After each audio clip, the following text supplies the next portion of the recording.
Okay. Good morning, everybody. My name is Marty Mascari. I am with a contractor under the North Central Texas uh, Council of Governments under the Area Agency on Aging and the Aging and Disability Resource Center, or ADRC, and both of them, which are under the umbrella of the North Central Texas Council of Governments in the greater Dallas-Fort Worth area. We are blessed once again to have my cohorts for the COG, Felicia Warner and Melinda Gardner. And then we're also blessed to have Veronica. I'll go. Alegría. I'm sorry. Alegría means happy. Alegría. Yeah, we're blessed to have very happy Veronica here with us today to present on Medicare updates, choosing doctors and providers, and holiday scams. And so before we get started, we're going to look at the next slide and talk about CEUs. For those of you looking to get CEUs out of your participation today, we are providing CEUs for licensed social workers and licensed professional counselors in the state of Texas. We're also offering certificates of attendance. Now, just so you know, I know there's other people that always ask about other licenses. These are the two we're set up to provide for. You're more than welcome to go through the process, get a certificate, and submit it to whatever jurisdiction you might have, and see if they'll take it. There's just no guarantees. I will say that I've had some jurisdictions actually send me emails requesting more information on topics and ultimately accept them. But that is, again, up to you to submit it. There's no guarantees. Attending today is worth 1.5 hours of CEU credits. In order to qualify, you must attend the entire live webinar and Q&A. And just so you know, we get a report from Zoom that gives us the minutes that you're on. And so if you get knocked off and you log back on again, it's fine. You just have to accumulate enough minutes to qualify. So please don't worry if you get kicked off, as long as you get back on, or you can call back in if you need to. But if you're calling in, you would need to send me an email after the webinar with the phone number you used to call in, so that I can associate that with your name and your email address, because Zoom has no way of doing that. You must also complete the Google survey. That should pop up as you try to close out of Zoom today. It should give you the option to go there. If not, you will also receive that link in a follow-up email that will go out tomorrow. I'm traveling. I won't be back in my office till tomorrow, so that follow-up email won't go out till tomorrow. The Google evaluation link will be up for 1 week from today, and please give us about 4 weeks after that to get the CEU certificates out to you. I'm going to turn it over to Melinda Gardner with the North Central Texas Area Agency on Aging and let her get us started. Thank you so much, Melinda. All right. Thank you so much, Marty. Technology is something. So it's a good thing that we have that, and we can continue to educate individuals, professionals, and the community on important topics such as Medicare and scams. So again, thank you for joining us.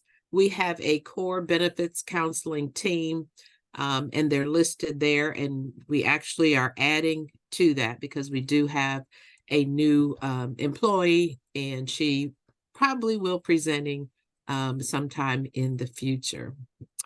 The Area Agency on Aging of North Central Texas is a SHIP agency. That's State Health Insurance Assistance Program. And the SHIP is a national program. And if you do not live in the North Central Texas area, you can actually call the number under SHIP or go to their website and find the SHIP in your area. If you are in the North Central Texas area and you do have questions about our services, you're definitely welcome to call us. My name is Melinda Gardner, and joining me is Felicia Warner, and she'll be presenting after me. All right, as a SHIP agency, we provide local, unbiased, confidential, and knowledgeable assistance. We can do that by phone, in person, virtually, email, snail mail, however we can get the information to you, we are willing to do that. Some of our clients may not have access to email or to the internet. We are happy to mail out information. Sometimes we do have to mail it out a couple times, but that's okay. As long as the individual is able to get the information, that's what's important. And so we do what we can to make sure that goes out. Our objective today is to talk about Medicare updates. We talked about that last month. We went through that really quickly because the plan finder was something that we really needed to go over during open enrollment. And so today we're going to dive a little more into Medicare updates. We're also going to talk about choosing doctors under Original Medicare as well as Medicare Advantage, and then explaining Part D pharmacy benefits.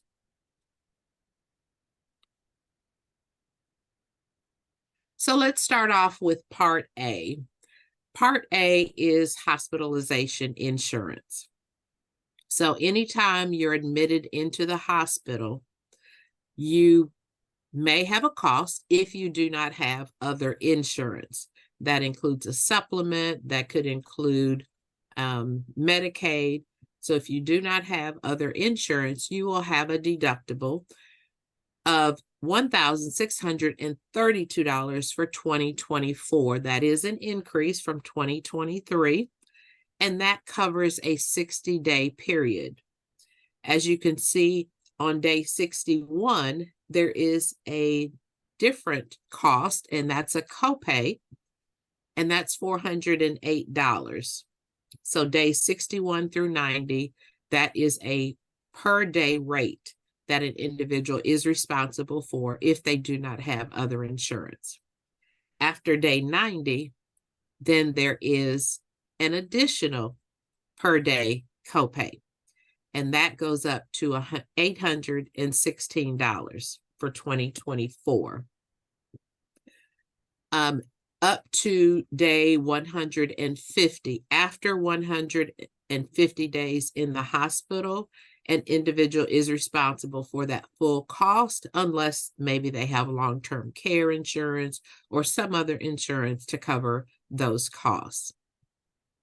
In addition to the hospital, Part A covers skilled nursing facility, and Medicare will pay the first 20 days in a skilled nursing facility at 100%, but day 21 starts the copay of $204 for 2024. That is an increase from 2023. And the per day rate goes up to day 100. After day 100, a person is considered long-term care. So therefore, Medicare will not cover after day 100. So if someone has, again, long-term care insurance or some other type of insurance, it's important to check with them to see if that is something they will cover after day 100. And the Medicare supplement or an Advantage plan could cover days 21 through 100, either fully or with a copay also. Now, most individuals do not have a Part A monthly premium. But if someone does not have enough work credits, then there is a monthly premium. So for someone who does not have 10 years of work credits, if they have less than 30 credits, there is 4 credits per year. So if someone has less than 30 credits, they will have a monthly premium of $505. And as you can see, that's gone down $1 from this year. If someone has 30 to 39 credits, then their monthly premium is $278 for Part A hospital coverage. And that, again, is a monthly premium. and then the individual would be subject to those other costs as listed previously, the deductible, the copays, as well. So now let's look at Part B. Part B, monthly premium for this year was $164.90. Next year, that's going up to $174.70, less than $10 increase. The deductible actually went up to $240 for 2024. In addition to the monthly premium for Part B, there may be an income-related monthly adjustment amount based on someone's income from 2 years prior.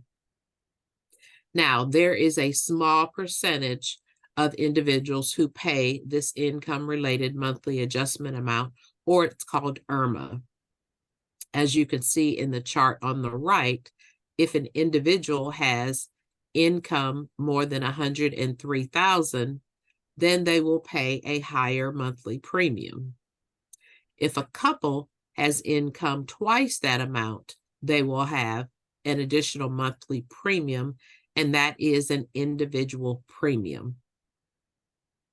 Even if someone files separate, if they're married and file a separate tax return, then if they have more than $103,000 a year, then they will have a higher monthly premium. Now, this is based on their modified adjusted gross income from 2 years prior. So if someone's income has changed since that time, that can be appealed through Social Security if it's less than the limits listed here. Also under Part B, there's a new benefit for individuals who have had kidney transplants. Part B, immunosuppressive drug benefit. Sometimes I have a hard time saying immunosuppressive drug benefit. So it's called Part B ID benefit. And this is for beneficiaries who do not have any other type of health insurance coverage, and that includes state plan that covers immunosuppressant drugs. Now, the Part B ID premium is less than the standard Part B premium. As you can see in the chart on the right, it shows that if an individual has less than $103,000, they're only going to pay $103 per month. If they have a higher monthly, if they have a higher modified adjusted gross income, then they will have a slightly higher monthly premium. Also, individuals who have had a kidney transplant and are eligible for Part B immunosuppressive drug benefit could be eligible for the Medicare Savings Program, which helps pay the monthly premium. If you have any questions about that, you can feel free to reach out to us.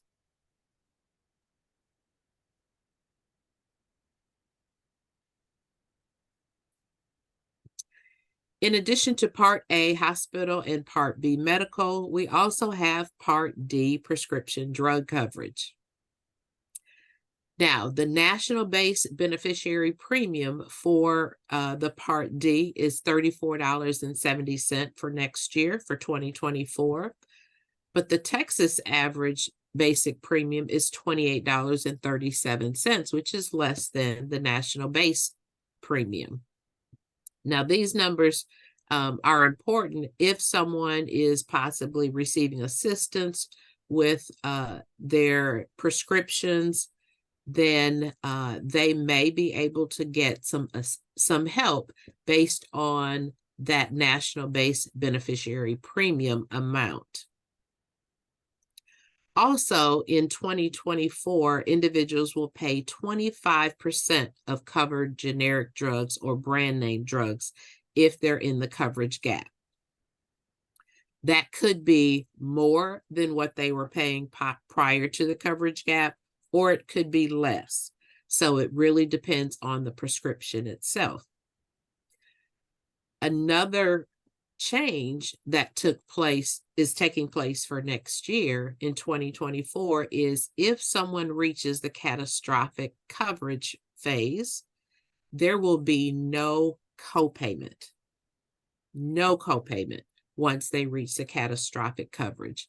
So if someone is taking high cost prescriptions, or if they're taking a lot of prescriptions, then they could possibly reach the catastrophic coverage period, and they will not have a copay.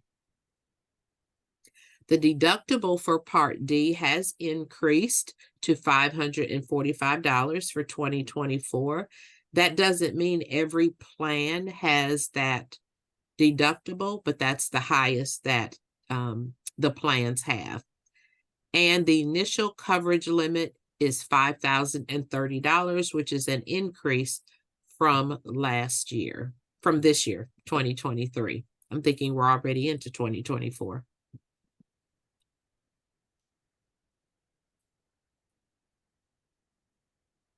All right, and here's a little bit more information about the cost if someone is eligible for help with their Part D prescription drugs. So if you look kind of in the middle of the chart, we already talked about the deductible, the initial coverage limit, the out-of-pocket threshold. So the maximum out-of-pocket is about $8,000 for 2024. And so if someone spends that amount, then they will not have additional out-of-pocket costs. And the same with the catastrophic out-of-pocket threshold, that $12,447. Someone would probably be in the catastrophic phase and they would not have an additional amount to pay. If someone receives low income subsidy or extra help, then their copays for prescription drugs are limited. So for 2023, someone had $4.15 to pay for a generic drug, or $10.35 for a name brand. So the minimum cost in the catastrophic coverage phase for 2024 will be zero, as we mentioned before. If someone has low income subsidy, there will not be a monthly premium. So it's important, if you want more information, or you think you may be eligible, or if you want to apply, we can assist with that application, or you can go to Social Security's website, ssa.gov, and apply. If someone receives a subsidy through extra help, then they will be able to get reduced cost prescriptions, as I mentioned. And for 2024, the copay for generics is $1.55. That means they will pay no more than that. And for name brand, they will pay no more than $4.60. If they have partial subsidy, then they may have higher copays, but it still would not be more than $11.20. That's a good deal, especially for some of those prescriptions where the retail cost is actually thousands of dollars.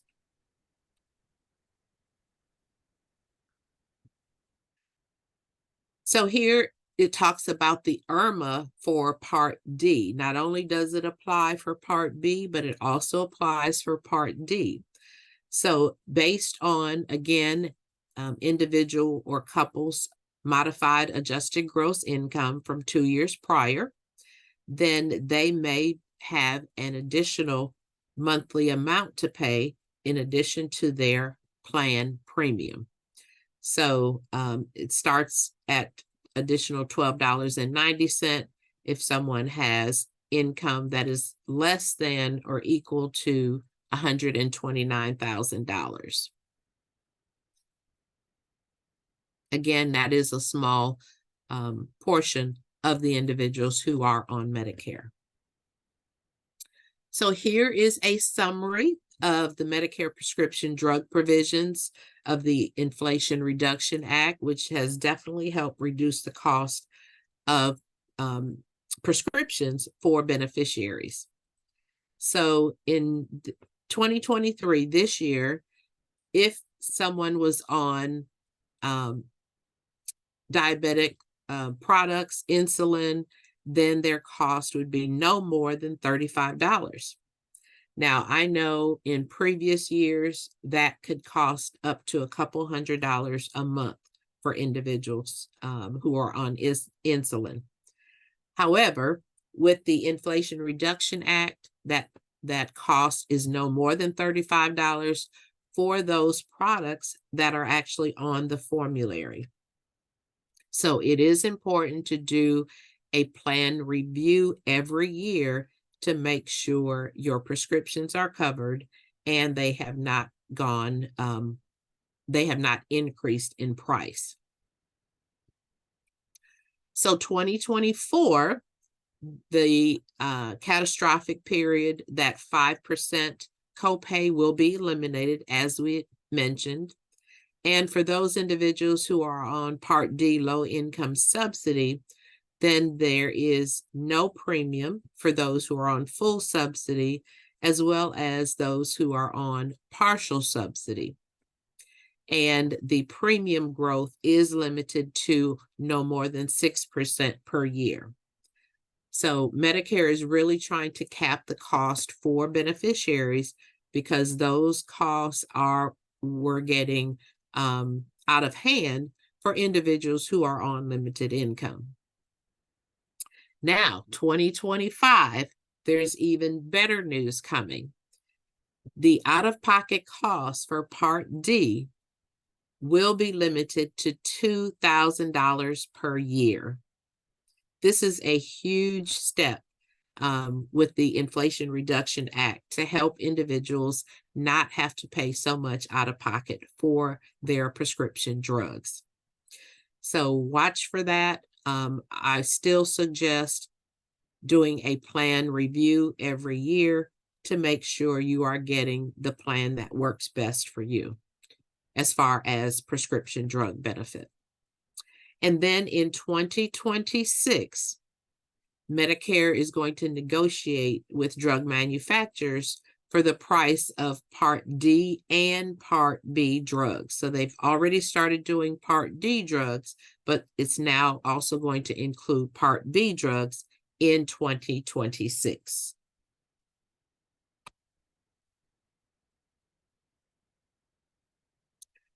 So this is changes to Medicare Advantage plan, maximum out-of-pocket. So if someone has a Part C or Medicare Advantage plan, then the in-network out-of-pocket limit for next year is $8,850. If someone is going in and out of network, then the maximum is $13,300. Now, these out-of-pocket limits for Advantage plans differ depending on the plan. So it's best to check your plan if you have Medicare Advantage to make sure you know what your maximum out-of-pocket cost is.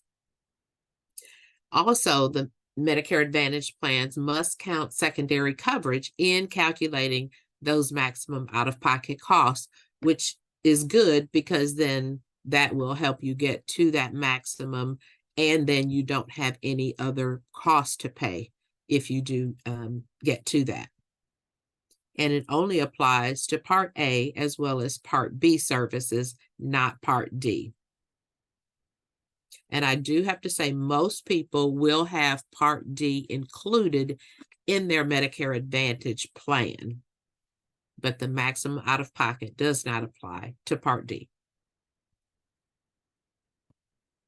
So how can you find more information about these updates? Well, on page 2 of the Medicare and You handbook, you can find general information about the changes, and then it references the page number of the Medicare and You handbook. Now, sometimes people are not aware that the Medicare Advantage plans and the Medicare prescription drug plans are listed in the back of each state book. So you can find general information in the back of the Medicare and You handbook.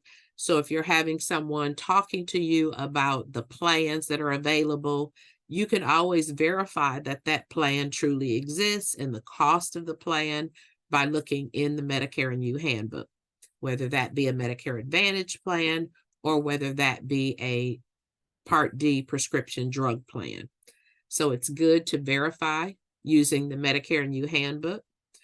If you need to call someone to verify that, the phone numbers are also listed in the book.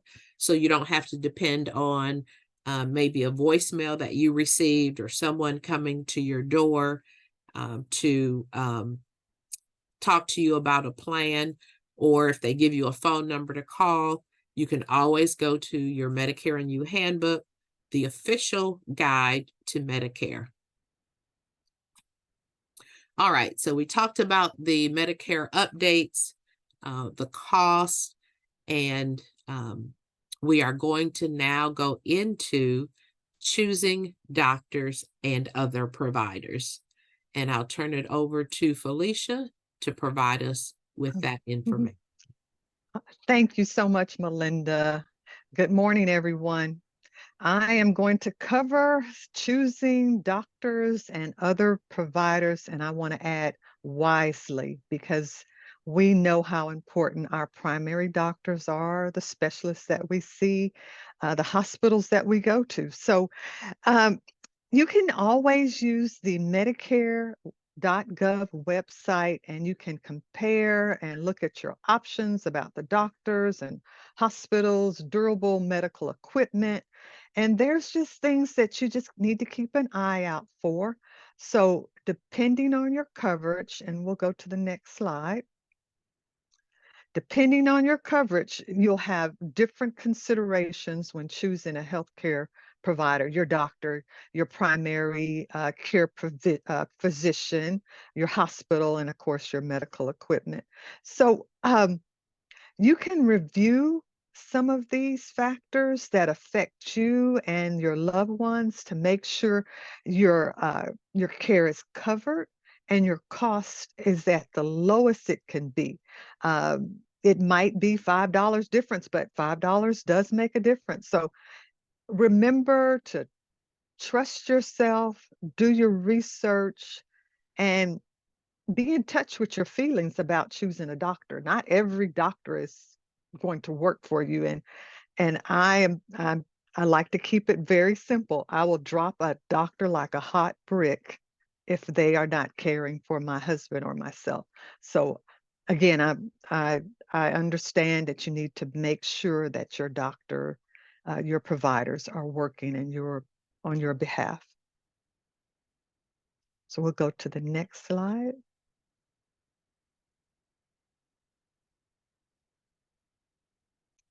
And depending on your coverage, it's good to have a primary care doctor, a primary care physician, PCP, if I refer to them as a PCP.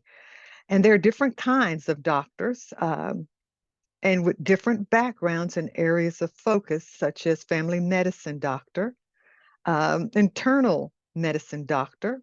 And you can see that the family doctor can care for the whole family. The internal doctor cares for adults only, and internal medicine, pediatrics, they're dual certified, as you can see from the slide, but they can care for your child and yourself. But for me, if I see a play area in the doctor's office, I'm gone. So anyway, you can choose. Not like me, but you can choose which one you prefer. And the backgrounds, the languages that they speak, whether you want a female or a male doctor, it's left up to you to make that decision. We'll go to the next slide. There are 3 types of providers, and each has, of course, a different relationship with Medicare.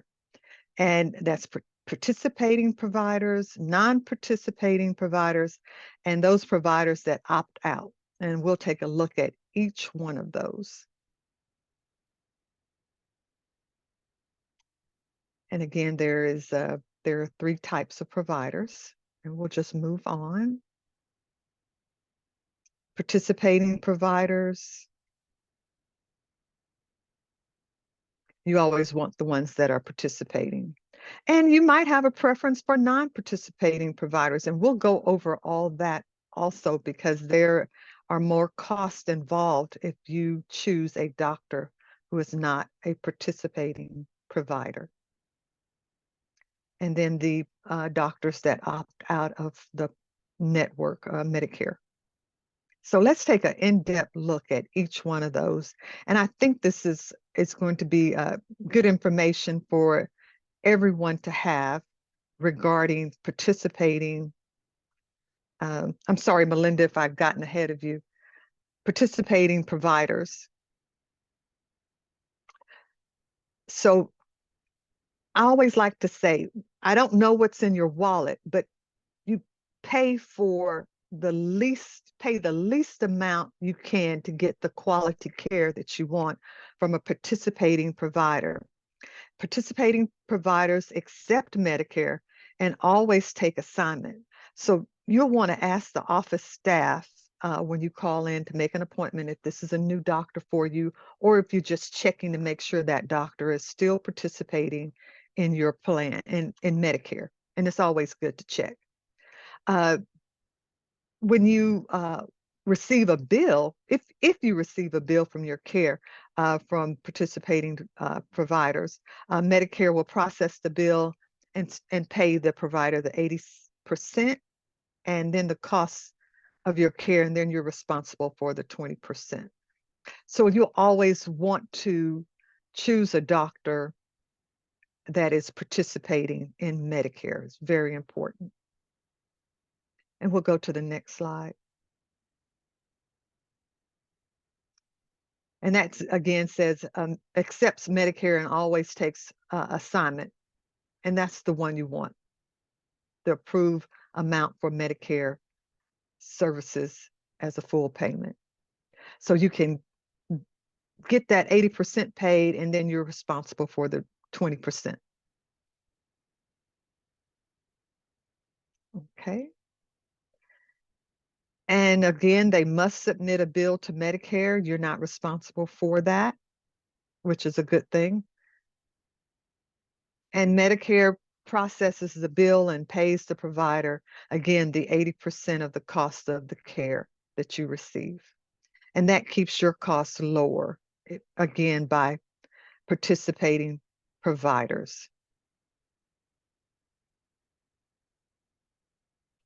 The beneficiary is always responsible for the other 20%. And I think we've had Medicare about the cost of a Medigap. And if you have questions on that, you can always reach out to our team through the agency's number. And we'll go on to the next slide. To pay the least for your care, I want to say that over and over again.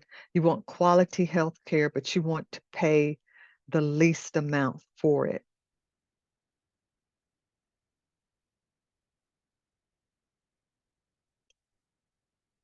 Okay. We'll go to the next slide to save you money.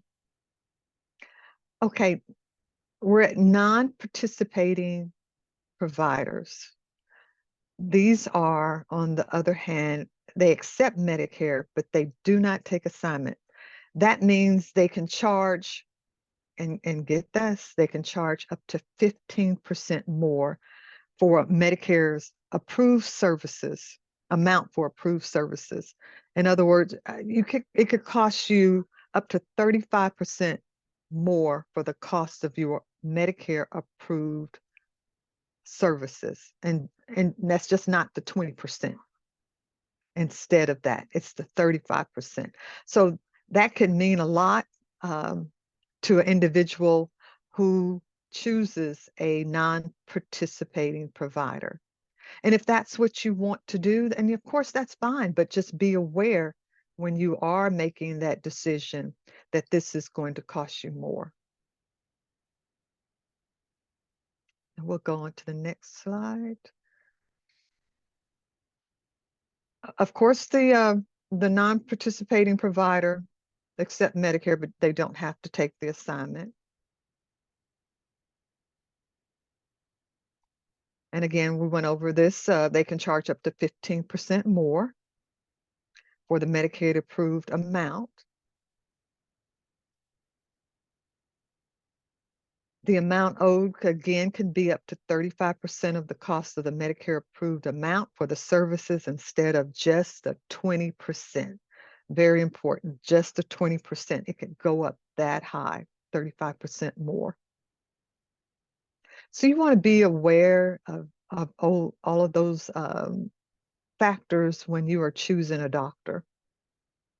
And using the Medicare.gov website, putting in your zip code, there's a drop-down box to show that will ask you if you want a primary doctor, if you need to see a specialist, or if you need to have durable medical equipment.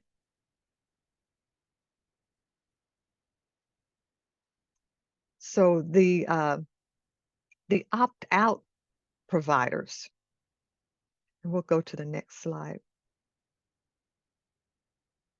There they are. Opt-out providers. Opt-out providers do not accept Medicare at all.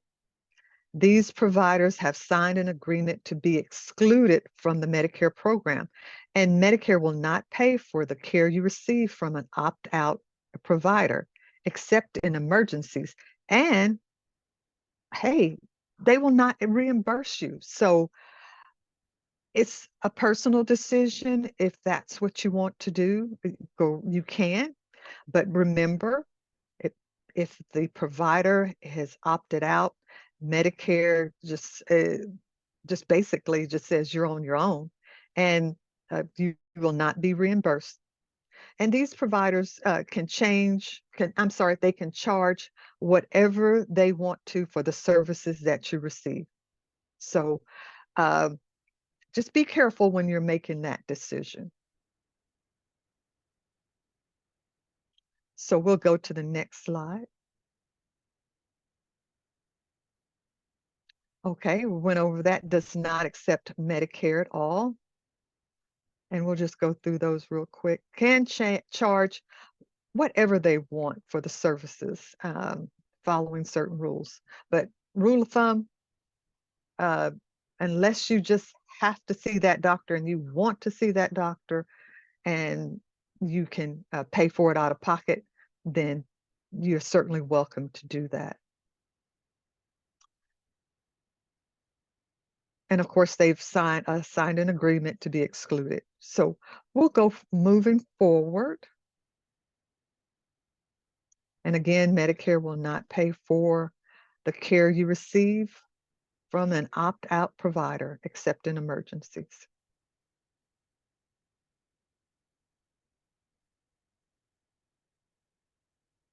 Okay, and Medicare will not reimburse you. So remember that, you won't get your money back.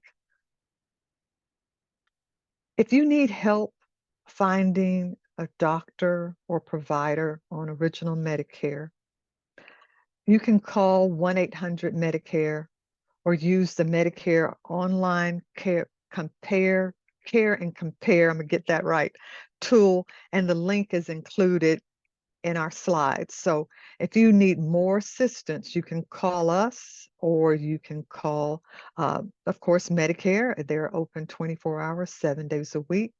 And if you don't have access to the internet, you can always call us. And there's the number on the screen, the 1-800-MEDICARE.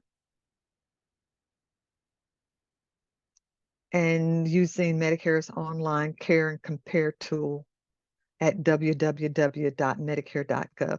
And I find that to be an excellent tool. I have searched for doctors and specialists for family members and my husband, and been able to just go through really very quickly and use the filters and find doctors that are in his network or with Medicare and that they accept assignment. And the only problem we're running into sometimes is the doctors are not taking new patients, which can be difficult, but you just go on to the next one. Okay, and also again, contacting us if you need additional assistance or if you do not have the internet. So we'll go on. I hope this is it's useful information that you have those tools right in your hands to use. The Medicare.gov website or calling us or calling Medicare so you can make that informed decision. I'm going to get that out. You can make that decision about your care and the care of your loved one, which is very important.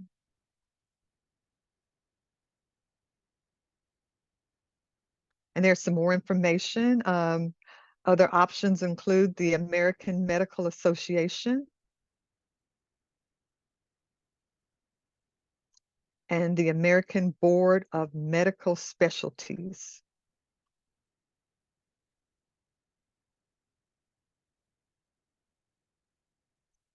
And the Administration on Medicine, AIM, but get that right.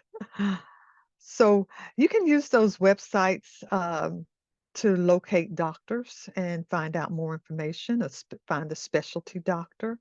You can check on their training, their board certification, their medical specialties, if they're with the American Board of Medical Specialties is a nonprofit organizations.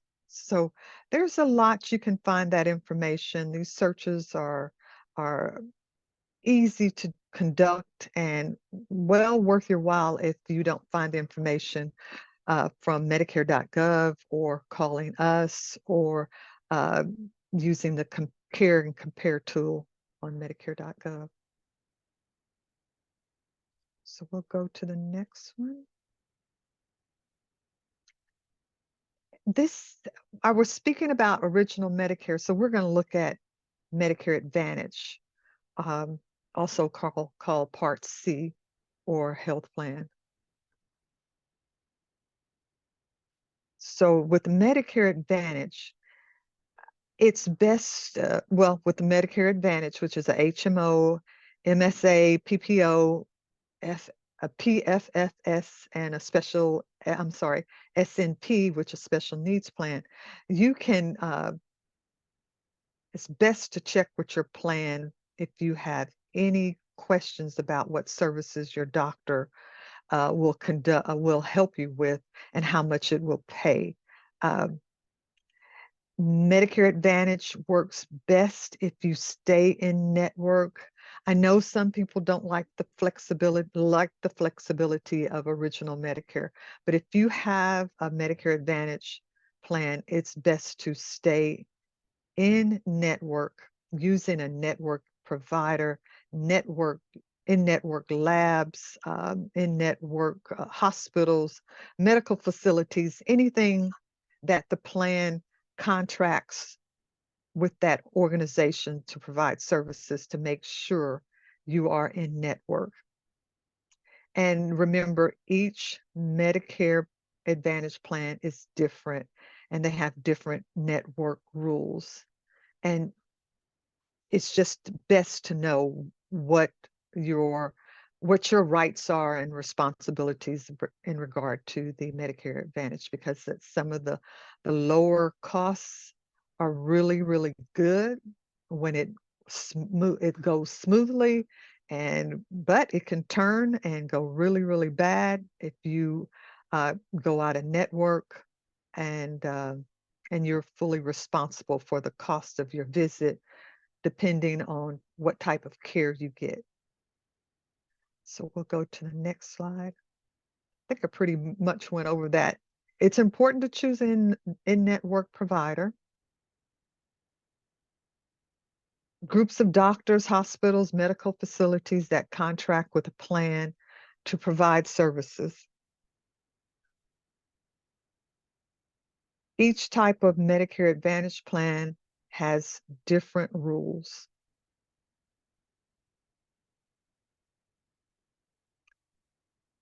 And these are, there's various ways to plan, and you may manage your access to your specialists or out-of-network providers.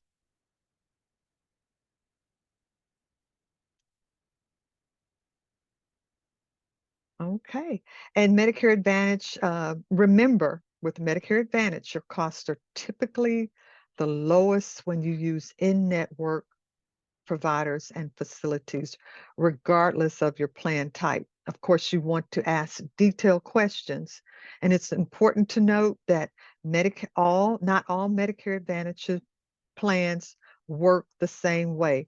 Make sure you understand your plan's network and coverage rules before enrolling. If you have questions, please contact that plan. It'll save you a lot of headache. And here we go for the next one. Sorry.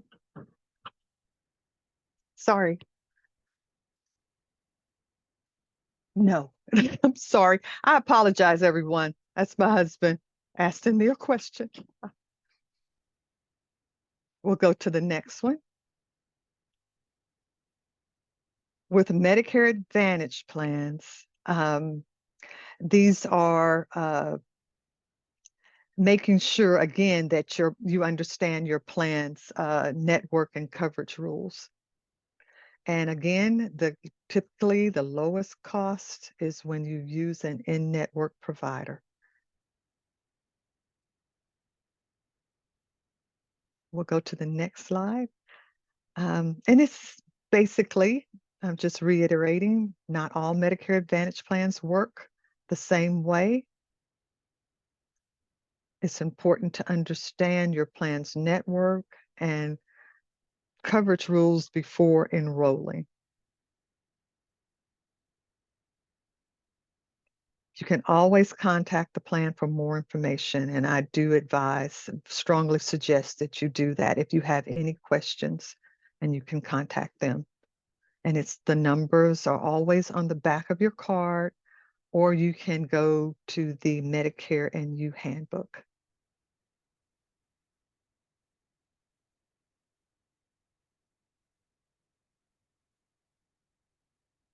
So Medicare Advantage plan, you need help finding doctors and providers, and you just don't really know where to start. And maybe a friend or a relative has suggested, why don't you go to my doctor?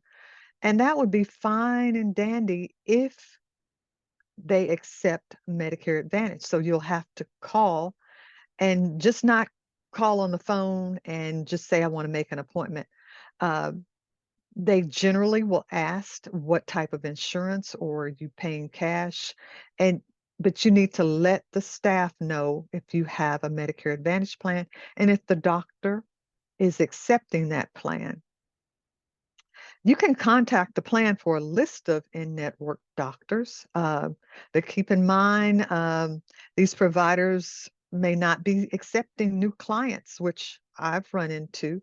And some plan websites include the provider search on their website, but sometimes they're not kept up to date. So you just have to really do a little bit extra and call the doctor's office to make sure and just verify that that doctor is accepting that plan. It'll save you a lot of headache and money. So again, if you have a Medicare Advantage plan, contact the plan for a list of in-network providers, which is always a good idea. And sometimes they're not accepting new clients. Some plan websites may also include provider search and tools, a search tool, and show what Medicare Advantage plans they accept. But again, I want to go over that. It's a good idea to call the doctor's office or the provider and to verify that they accept the plan.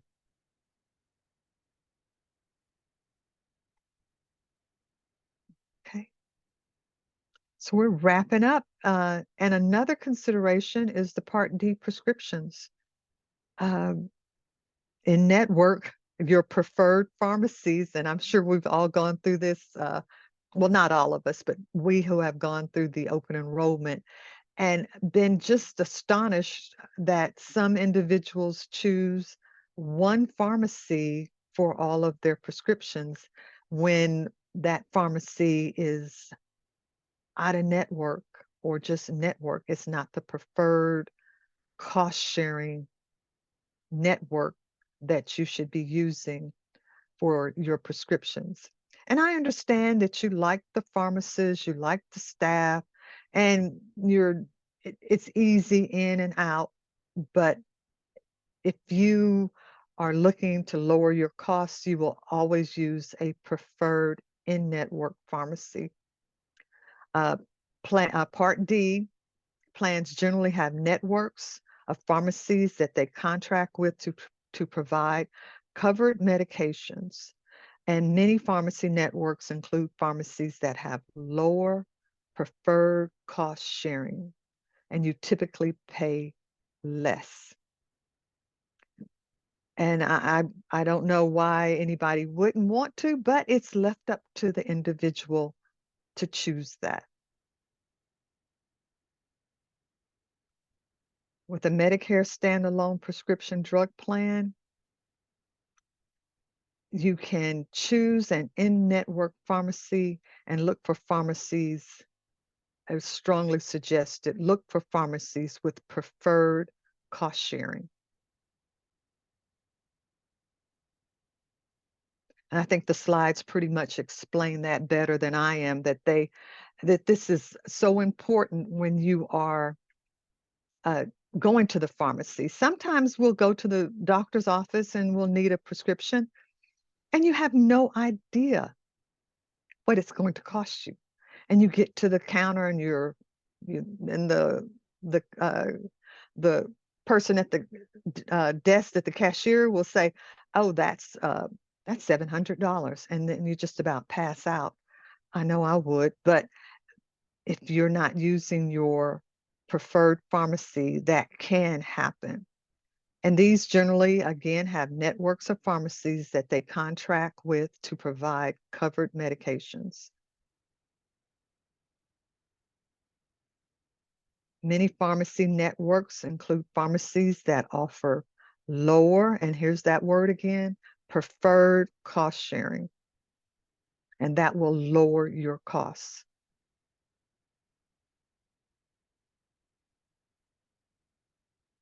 You typically pay less for your prescriptions at these pharmacies.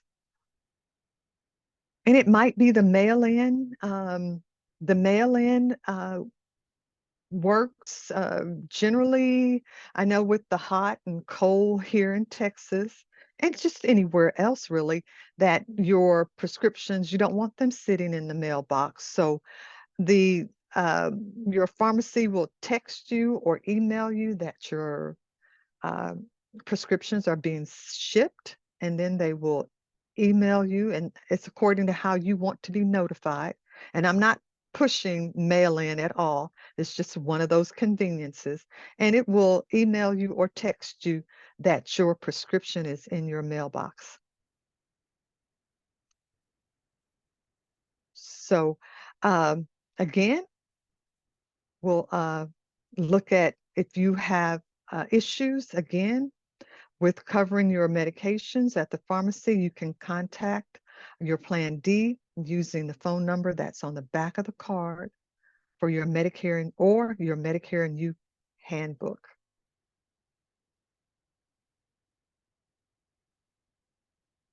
All right, so Keep your needs in mind. You are the most important person that's making these decisions.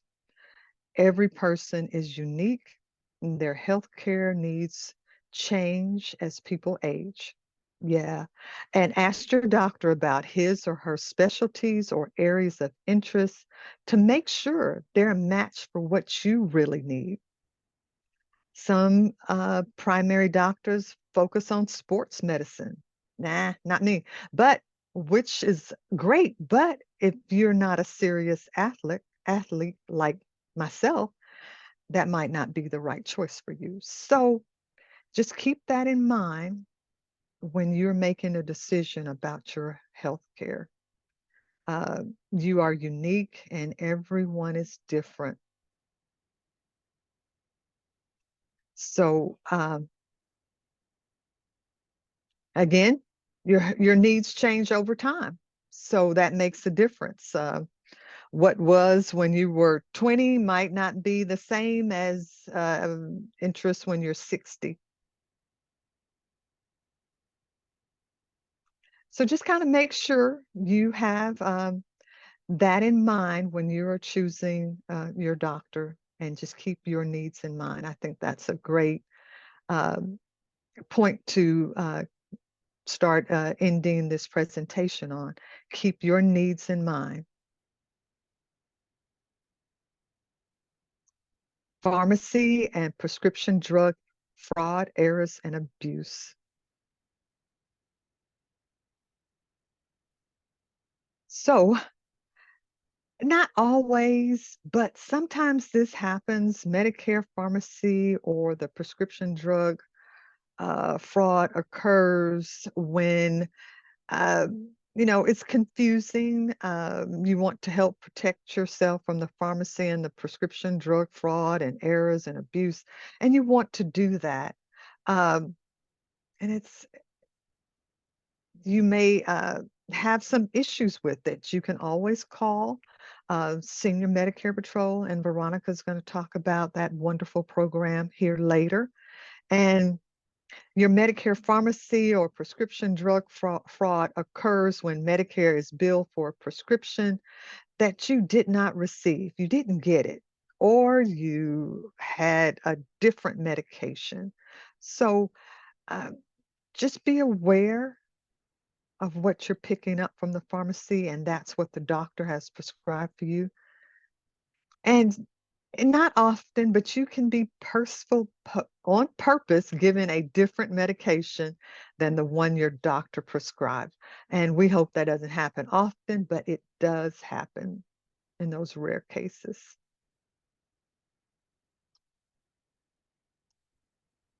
Again, always read your explanation of benefits from your prescription drug plan to make sure you recognize the names of the providers and the prescriptions listed on the notice. And again, that's the EOB, which is the same as your Medicare summary notice.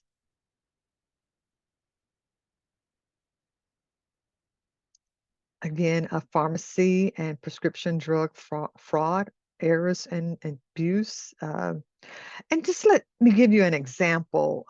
There's suspected fraud, errors, and abuse. A provider billing Medicare for drugs you never received, providing you with the dreaded expired drugs, or automatically refilling a prescription you no longer need, and mailing it, or having you come to the pharmacy and picking it up. You don't know.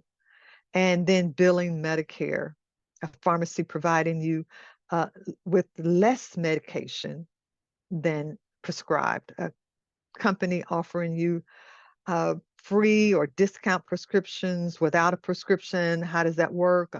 It's a mystery, but that does happen. And then they will bill Medicare. You suspect your potential pharmacy or prescription drug fraud or errors or abuse, and contact the Senior Medicare Patrol, which is important. And I always look forward to Veronica's words of wisdom. It's been really a big help to myself and my family, because I never, ever really looked years ago, never looked at the Medicare summary notices, but now I'm pouring over them and I have a yellow highlighter. So if you have any questions, please put those in the chat. And we will get to those as quickly as possible.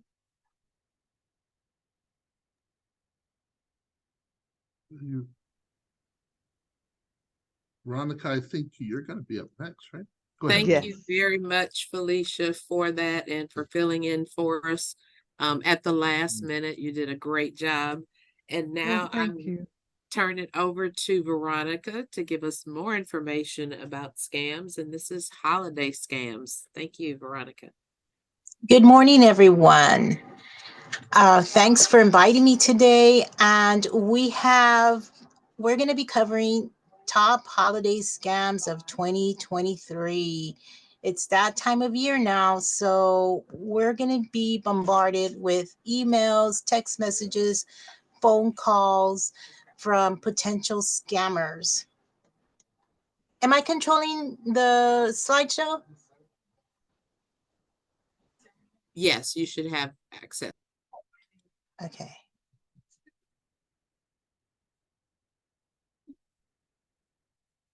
I can't.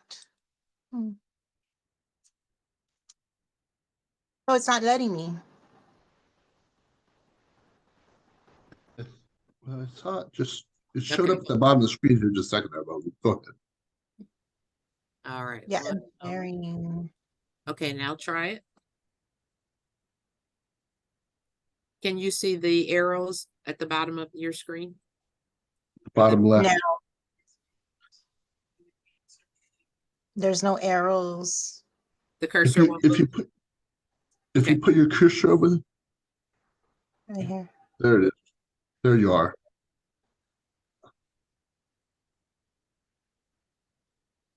There you go. Okay, there we go. I'm kind of new to Zoom, so bear with me, please. So just to give you a little information as to who we are, the Senior Medicare Patrol is funded through ACO, and there is a Senior Medicare Patrol in every state of the nation. We are currently housed with the Better Business Bureau under the Better Business Bureau Education Fund.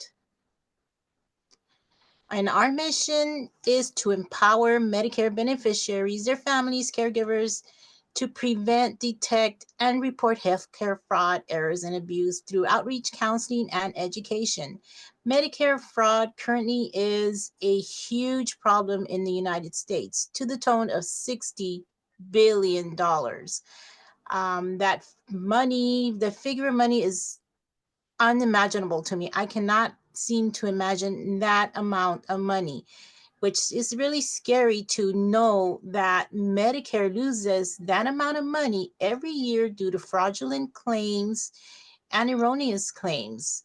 And what we at Senior Medicare Patrol suggest and educate the public to do is to review their Medicare summary notices or their EOBs. If you have a Medicare Advantage plan, you should be receiving an explanation of benefits from your current insurance, whether it be Cigna, Humana, whomever, United. You should be receiving an EOB where it indicates what services are currently being billed to your Medicare number. This is where you will detect the errors and the fraud.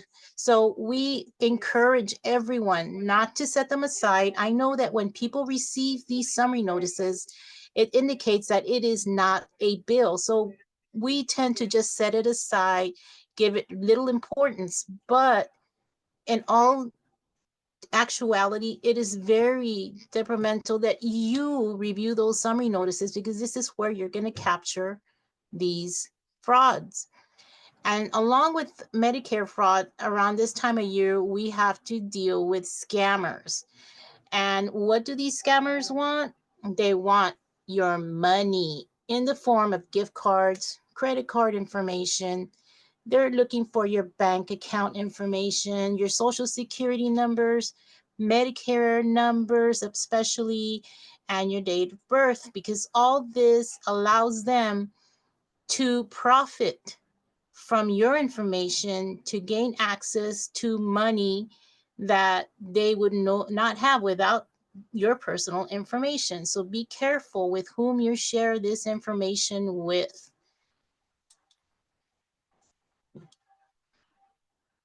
Okay, so the first type of scam that we're going to discuss is online shopping scams. So what these scammers are doing, they're creating websites that look like or perform similar to more popular sites, and they confuse or trick people into providing their financial information.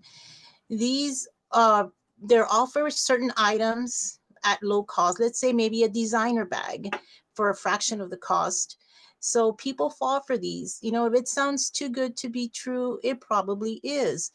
People will click on these links, especially on social media. You'll be scrolling down on your Facebook and an ad pops up offering you a certain item at a fraction of a cost, and you're intrigued.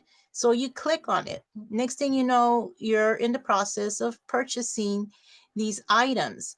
My brother-in-law fell into this not too long ago. He was scrolling down his social media and he saw a pair of tennis shoes that he had been after for months for I think it was $35 or something like that. That would have been a red flag. If those shoes originally cost $200 to $300 and you're getting them for $35, it sounds really too good to be true. Well, he fell for it and he was contacted by a private individual, not a company, and he proceeded to give them his credit card or his debit card information to make the purchase of $35.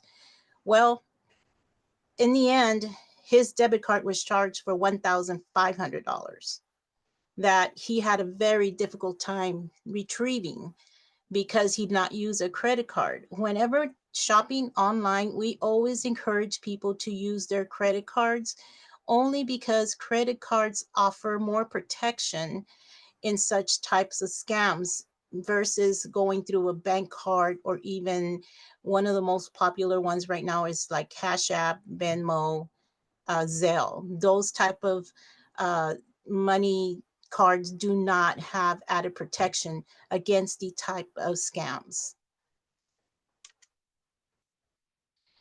Phishing scams. So basically, phishing scams are just what the word indicates. Someone throws in an email, disguises themselves as a trusted retailer or a charity, and they start sending out emails or text messages, hoping that someone will bite. Basically, that's where the word phishing comes from, because they're actually phishing to see who bites. Once you respond to that text message or email, these people can actually steal all your data, bank information, login credentials, credit card numbers, and go on a shopping spree without you even knowing or realizing until it's too late. So we often suggest that if you do receive an email, and right now I think the most popular ones are from Amazon. I know a close friend of mine received an email from Amazon warning her that someone was using her Amazon account to make large purchases. Now, she had gone through surgery, so she was under the influence of a muscle relaxer. So that's her excuse. So when she received this email, she clicked on it, and then she was quickly followed by a phone call from this individual asking her to go to her bank and withdraw all her money because whomever was accessing her Amazon account was trying to get into her bank account. So she proceeded to do just that with the person on the phone the whole time, giving her instructions on what to say to the bank teller once she went in there to withdraw her money. She only had $2,000 in the bank, which was there for her bills because she's on a monthly Social Security benefits. And that money she had there for her monthly bills. She pulled them all out. Then she was instructed to go to Target and purchase gift cards. You know, gift cards, once a person mentions gift cards, red flag, hello, red flag. She purchased 4 gift cards in the amount of $500 each. Once she had the gift cards purchased, the person on the phone instructed her to give them the numbers that are on the back of the card. So she proceeded to give them one card number, and then she stopped dead in her tracks and realized and asked, why am I giving him this number? This is my money. But by that time, it was too late. They were able to take her $500. She stopped speaking to them, hung up on them, ran back to Target. Unfortunately, Target could not refund her money because they were already placed in the gift cards. So the manager came out to speak to her and suggested, and this is not something they do all the time, but because she saw how desperate this individual was, the manager asked her to purchase a tablet with the gift cards and then come back a few days later and they would refund her that money in cash. So that was the only way she was able to recoup the $1,500 from those gift cards. But just to show, my friend is very educated. She has a master's degree. She worked many, many years in social service and she got taken. So it doesn't really target any one particular person. I mean, we can all fall victim to these type of scams. Fake delivery scams. During this time of year, scammers know a lot of us prefer to do online shopping. So with online shopping comes the deliveries. We are waiting for our packages to be delivered. So scammers are aware of this. So what they do is they start sending out messages, emails, text messages, say, oh, we're having a problem delivering your package. Can you click on this icon so we can track your package and give us more information as to where we need to deliver your package? Voila. In the process, they're going to ask for your personal information, your address, telephone number, social security number, date of birth, whatever it is, in order to get this package to you. Be very careful. We suggest if you get such a text message or an email that you go to the official site where you originally made your purchase and check there. Do not click on those icons or those little things that they send to you in the messages, because once you do that, that will give them access to all your personal information, including credit card numbers that they can actually use for themselves. And you would be none the wiser till maybe days later that this has actually happened to you. So be very careful with these fake emails and fake text messages indicating that there is a problem with your delivery. Gift card scams. Recently, a few days ago, I saw on national news how gift card scams are becoming more and more, I guess, creative in such that a lot of these cards, these scammers, come into these big stores, grab a whole bunch of these gift cards. They cut off the strip, the actual strip where the money goes into, and they place the card back into the package, and they place them back on the rack for other people to purchase.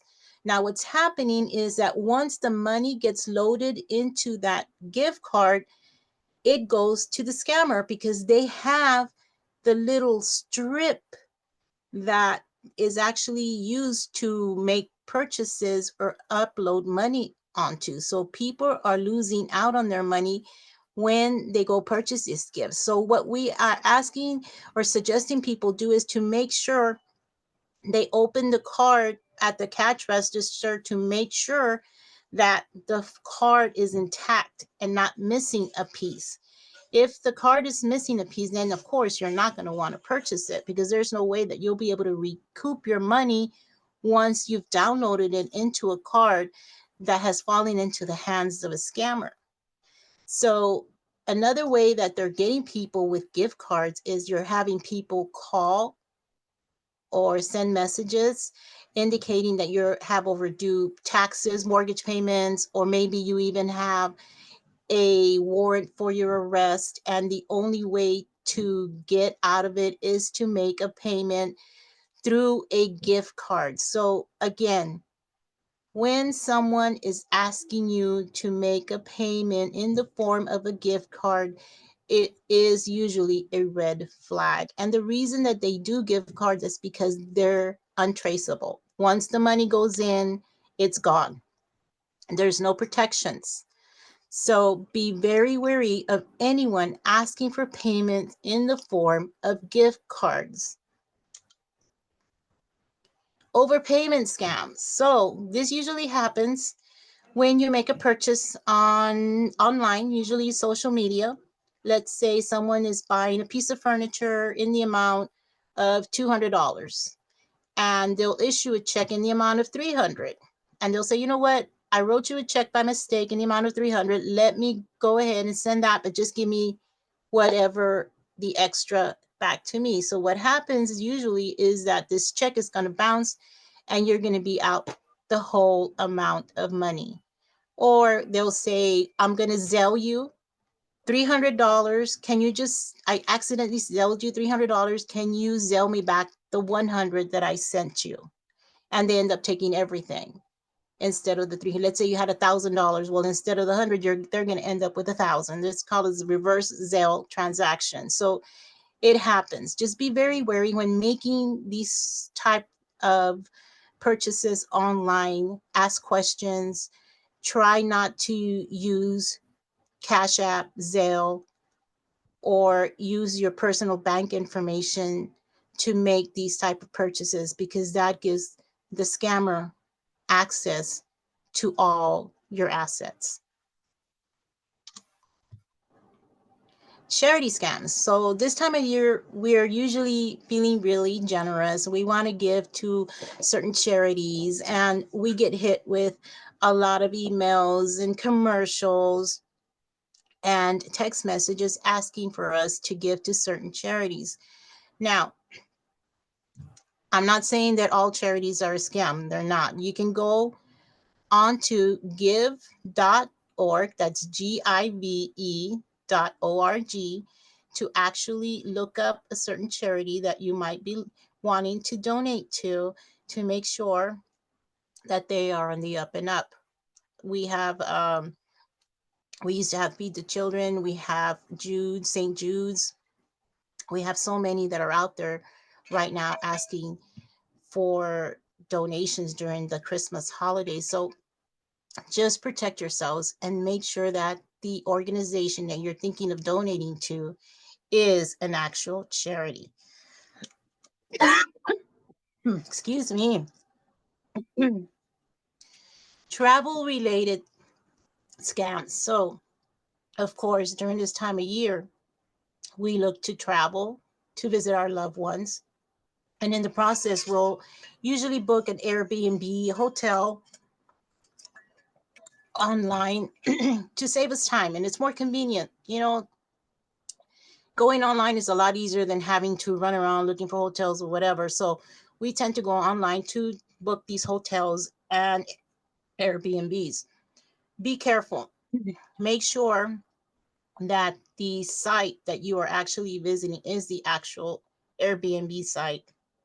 Do not go on social media and give out your information. We've had reports of people booking certain rooms or Airbnbs, showing up and the place not even existing, or they're not even being booked at that hotel or Airbnb because someone else was posing as the renter and was scamming them out of their personal information and their money, and leaving people in the red and not able to get their money back. Because, like, again, these scammers are untraceable, and usually they're not within the United States. They're from other countries. That makes us even more susceptible and unable to trace these type of transactions. So be very, very wise when trying to book these hotels or Airbnbs. We encourage people to ask questions, to maybe use Airbnbs and maybe family members or other friends have used in the past that you know are legit. Investment scams. At the end of the year, we usually try to make resolutions, maybe to save money or invest money, you know, for our future. And scammers are pretty much aware that this is most what people do come the new year. So you start getting high pressured sales coming through your phone or emails suggesting that you act right away. I mean, the high pressure is on to make investments choices.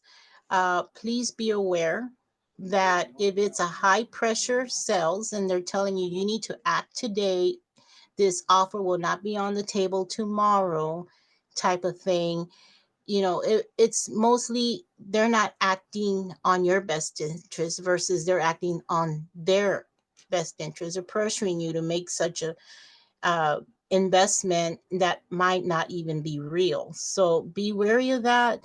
Always go to someone that you trust, that you've maybe done business with in the past, or maybe a family member has done business with in the past in investing money. Because once your money goes in, like I said, it's very difficult to recoup. You saw what happened with Bernie Madoff. Madoff and took so many people's money and it was gone. Millions and millions of dollars that people were unable to recoup because they didn't do enough research on this individual and freely handed all their money to him and it was gone. So protect yourselves. Fake gift exchanges. This is another popular one that we often see on social media. I know I've seen the secret sister gift exchange. And basically what it is, it's like a pyramid scheme. And what they do is they ask you to give one gift in return for many, many more. And most of the time, it doesn't happen that way. Yeah, maybe you'll get one or two gifts, but then that's it. And in the process, they've already collected all your personal information. So be very, very careful when coming across these types of gift exchanges because they're basically just after your private information. Try not to participate as they are really against the law if you really think about it. Temporarily holiday scams. So job scams. During this time of year, especially now with inflation being as high as it is, we do have people looking to make extra money to cover holiday costs. We have had several calls come in where people are being offered temporary jobs and they're being sent checks. Let's say you got hired and they're sending you a check in the amount of $3,000 and they're instructing you to purchase certain items off a certain website that you will need in order to perform your job duties. So right there, it's very, very questionable. I would start raising questions as to why I'm having to purchase my own equipment off of a certain website and you have to deposit that check that they send you in your bank account. What's going to happen is that that check is going to bounce. Once you make the purchases, that check is going to bounce. So you're going to be out all that money and you're never even going to start a new job. These type of jobs, they seek you out and not the other way around. You hardly go into their website. They're going to come in and send you an offer through an email or through a text saying, looking for extra money, click here for working from home at $30 an hour, stuffing envelopes or something like that, or data entry. So once the person clicks on that, they start filling all these questions out. And most of the time it's going to ask for your social security number, your date of birth, your bank information for direct deposit, for your payroll. So guess what? It's a scam. You know, if someone is giving you money ahead of time before you even start working for them, I would highly question that. Unless you're a professional and maybe they're offering you a sign-on bonus, which is different. but you have contact with that individual face to face. You've actually gone to their office, you signed paperwork, whatever. But be very careful with all this is offered to you online, and they're asking for your personal information without the guarantee of an actual job. So be very, very careful, especially during these next few months. Imposter scams. So with AI on the rise, and that is pretty scary. I mean, AI is good. It's got its good and it's got its bad. So what is happening now is that you're getting more and more people falling prey to these type of scams. So what AI does, it's able to mimic an actual person's voice, and to the tone that you won't be able to tell whether it's real or not real. And this usually happens under the grandparent scam. What is going on is that the grandparent will get a call from a grandchild saying, "Oh, grandma, I'm in trouble. I need $1,000 right away. Please don't tell mom because I don't want to worry her. Just send it here or wire it over here," whatever. And the person on the other end of the phone sounds exactly like their relative. And what they do is that most of us already have social media, and we usually post videos with our voices intact into the video. So what they're doing is they're lifting that voice and duplicating it with AI, and they're able to fool many, many people to believing that they are who they say they are. So what we suggest you do if you get such a call, always check. Even though the person at the other end of the phone is telling you not to tell their family member that they're in trouble, always check. And I'm giving you a personal account of this because my mom almost fell prey to this. She received a call from someone posing as my uncle. He was in San Antonio and was having car trouble. So he was asking my mom to wire $500 to help with the repairs. So luckily I came by that particular day, and she was telling me what was going on, and she was getting ready to go to the bank to pull out the money to send to my uncle. And I asked her, "Mom, have you checked to make sure that it was him that was calling?" She says, "Well, no, he said not to call anyone." And I said, "Well, let's call." So I called his wife, my aunt, and she was stunned when I told her what was going on. She said, "Well, he's sitting right here. He's not in San Antonio. He's sitting right next to me having breakfast." Thank goodness we called to check it. She was getting ready to wire that money. You see, so check.